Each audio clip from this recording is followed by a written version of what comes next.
Hola amigos y bienvenidos a un nuevo videoprograma del Décimo Hombre.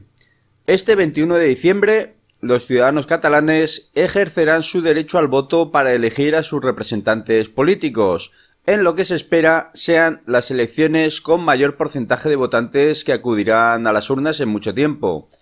En estas elecciones se decide si Cataluña se encamina de nuevo a la unilateralidad, al desencuentro y posiblemente al enfrentamiento, o si se produce un avance de los partidos constitucionalistas y poco a poco el río vuelve a su cauce. A mi juicio, ninguna de las dos opciones son las correctas. Una, porque lleva a culminar el plan sionista de debilitamiento de España como nación, y la otra porque los partidos políticos actuales no representan al pueblo como dicen hacerlo. Los viejos partidos, porque ya sabemos de qué pie cojean, y tendrán que esforzarse mucho por demostrar que no van a hacer lo mismo de siempre. Prometer, prometer, y una vez conseguido, nada de lo prometido. Tanto para PP y PSOE, que se ha demostrado que ambos estando en el poder han funcionado como una organización mafiosa, en mayor o menor medida, como para los nuevos Ciudadanos, por aparentar ser la marca blanca del PP, apadrinados por el IBEX 35 y como nuevo enlace político del Club Bilderberg en España. Y Podemos con buenas intenciones de base, pero con mucha gente que no sabe realmente qué significa el espíritu con el que se inició el movimiento de los indignados, y que corre un grave peligro de convertirse en otro partido más. Quién sabe si no sea otra herramienta sionista en base a la táctica de crea tu propia competencia y ganes o pierdes, siempre ganarás. Los acontecimientos de los últimos meses nos han deparado sorpresas, como los dos cazas españoles accidentados de forma misteriosa, supuestamente derribados con armas de guerra electrónica por agentes sionistas, dos fiscales muertos, el fiscal Maza, del cual se dice en algunos medios argentinos que fue envenenado, el fiscal superior de Cataluña, también oficialmente difunto por causas naturales, ambos sin autopsia, y un juez hospitalizado en estado grave, todos relacionados con el 1 de octubre. ¿Tendrá algo que ver con estas reacciones, la anulación de la orden internacional de detención contra Puigdemont? El caso es que la guerra oculta que se está dando no podemos ni imaginarla, pero las intrigas, espionajes y operaciones encubiertas están en plena efervescencia. Por otro lado, tenemos a la mayoría de las encuestas para las elecciones del día 21 que muestran un ligero retroceso de las fuerzas independentistas, lo que les impediría conseguir la mayoría absoluta. Pero ya sabemos que estas encuestas son partidistas y últimamente no demasiado fiables. No he visto ninguna encuesta catalana, pero seguro que más de una da como ganadores al independentismo. El caso es que si ganan estos últimos y se afianza su sector más radical, retomando la unilateralidad, volveremos la línea de futuro que ya pronuncié en anteriores vídeos, y que es con todo la más pesimista.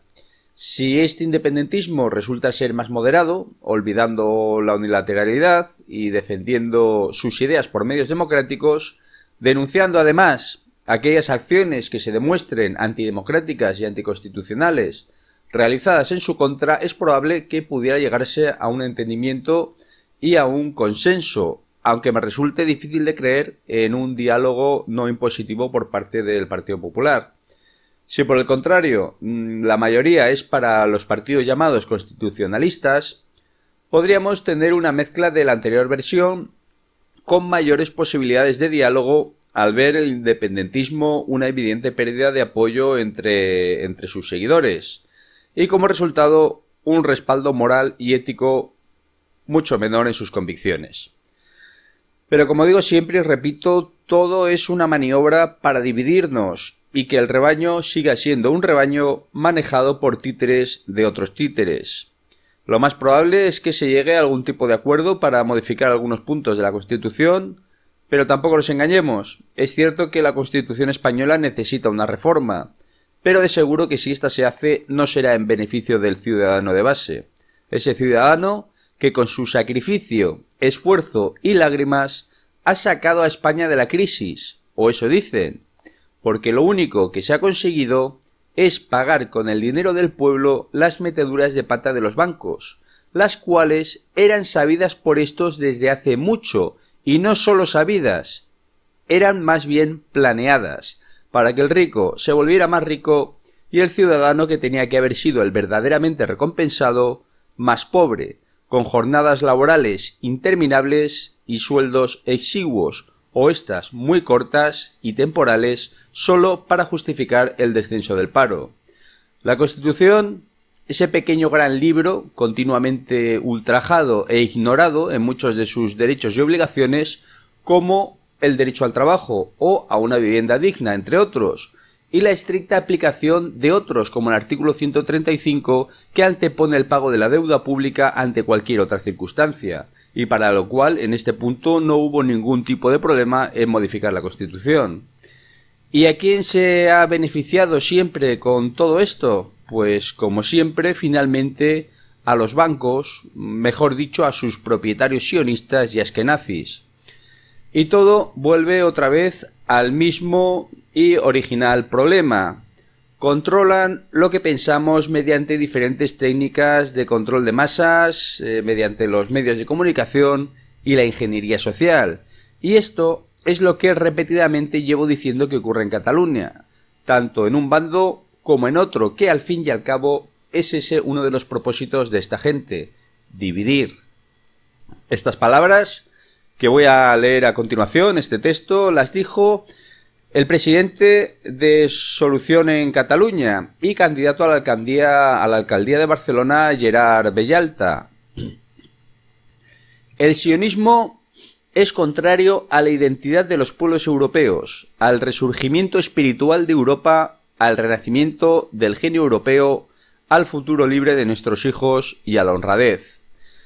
Bellalta lanzó una dura andanada contra la influencia del sionismo en la mayoría de los dramáticos sucesos que están teniendo lugar en el mundo, y en este contexto pidió al gobierno español que se distancie del Estado sionista de Israel, que ejecuta un sistema de apartheid y prácticas de discriminación racial, incluso el genocidio en los territorios palestinos ocupados, como ocurre actualmente.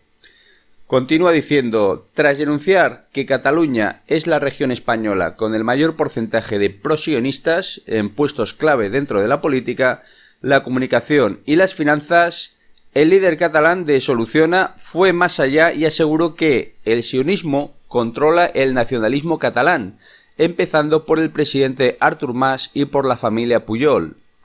Ese filosemitismo declarado no podía ser menos. Es totalmente coherente con la mentalidad independentista y con el proceder elitista de ciertas categorías catalanas, con la vocación de poder basado en el dinero y con el victimismo vocacional alimentado por el discurso separatista y hasta en su sector más radical, el racismo cultural apenas disimulado de un sector catalán hacia el resto de españoles. Que el sionismo y sus procedimientos, que no los judíos en sí, sean un modelo para alguien, ya dice mucho sobre la catadura moral y espiritual de quien hace gala de esa admiración o identificación. Para muestra basta un botón. Pilar Rahola, añadió el político y empresario, opinó asimismo que cuando se trata de luchar contra la ideología sionista y sus enormes crímenes, es importante sacar a la luz la manera que tienen de actuar. Primero, para comprender y después para poder contrarrestarles, para no dejarse engañar por su propaganda. Así, Gerard Bellalta destacó que una mayoría ignora que el Holocausto es la base de financiación de Israel y, por tanto, del conflicto que padece Oriente Medio. Se refirió en este sentido al caso del presidente de la Asociación de Víctimas de Mauthausen, el catalán Enric Marco Batlló, que se demostró que no vivió el Holocausto. Fue un gran escándalo que se cerró con la boca pequeña, pese a que el citado Marco llegaba a llorar en muchos de los actos benéficos que organizaba. El reputado escritor israelí Boaz Hebron afirmó que la conciencia del Holocausto es en realidad un adoctrinamiento propagandístico oficial, una producción masiva de consignas y falsas visiones del mundo cuyo verdadero objetivo no es en absoluto la comprensión del pasado, sino la manipulación del presente. Esta manipulación se basa en su concepción de hecho irrepetible y sin parangón, a la manera de una religión mistérica. Es de reseñar que la palabra holocausto aparece 219 veces en el Antiguo Testamento, y era el sacrificio en principio de animales que el pueblo judío realizaba a Jehová, agregó Bellalta en su discurso. Denunció asimismo los intentos de desacreditar a los grupos identitarios europeos a través de acciones violentas que son firmadas por personas de arraigadas convicciones sionistas. Para apuntalar su aseveración, aludió a los atentados en Noruega en 2011 perpetrados por Anders Breivik. Resulta que Breivik no cometió unos atentados antisemitas, sino unos atentados contra el sistema imperante de su país favorable a la implantación de la multicultura y la islamización, en la persona de miembros de un partido político favorable a todo ello. El objetivo por encima de las víctimas reales son los musulmanes, pero en ningún caso los judíos o Israel, por los que Breivik expresó su simpatía en sus escritos y en sus declaraciones. Breivik era y es un prosionista y por lo tanto un filosemita, no un antisemita, ni siquiera un tipo de la extrema derecha. Sin embargo, un intelectual judío francés, generalmente esclarecido sobre las cuestiones que trata, se permitió acusar a la extrema derecha de la matanza de Oslo. Lo que quiero decir es que cuando se trata de algo que tiene o pudiera tener algo que ver con los judíos, en sus alambicadas recomposiciones mentales, hasta el más centrado de ellos puede perder la cabeza. Gerard Bellalta señaló, por último, que la lucha ideológica contra el sionismo, sus vasallos y sus cómplices, entre ellos parte de la derecha liberal y un sector bastante numeroso e influyente de la Iglesia Católica, estará siempre en el ADN de nuestro partido, y apeló al recto despertar de las conciencias para desbaratar sus planes de control y dominación mundiales. Pues bien, amigos, como digo siempre, esfuércense por investigar por ustedes mismos, no dejen que nadie piense por vosotros. Venzan esa resistencia a ponerse en marcha y actuar, y la mejor forma de actuar es aprender a aprender, y no tomar por válido lo primero que me dice una fuente oficial, ni una no oficial, ni siquiera lo que habéis oído en este vídeo. Sed vosotros los artífices de esa búsqueda de la verdad, porque cuantos más seamos, más rápido saldrá esta a la luz. El 21D será una fecha importante en el devenir de los acontecimientos, y solo conociendo el porqué y cómo se originó todo, tendremos a la verdad como arma para hacerles frente. Amigos, con esto finalizamos este videoprograma del 10º hombre. Como siempre os deseo conocimiento y sabiduría para aplicarlo. Muchas gracias y hasta muy pronto.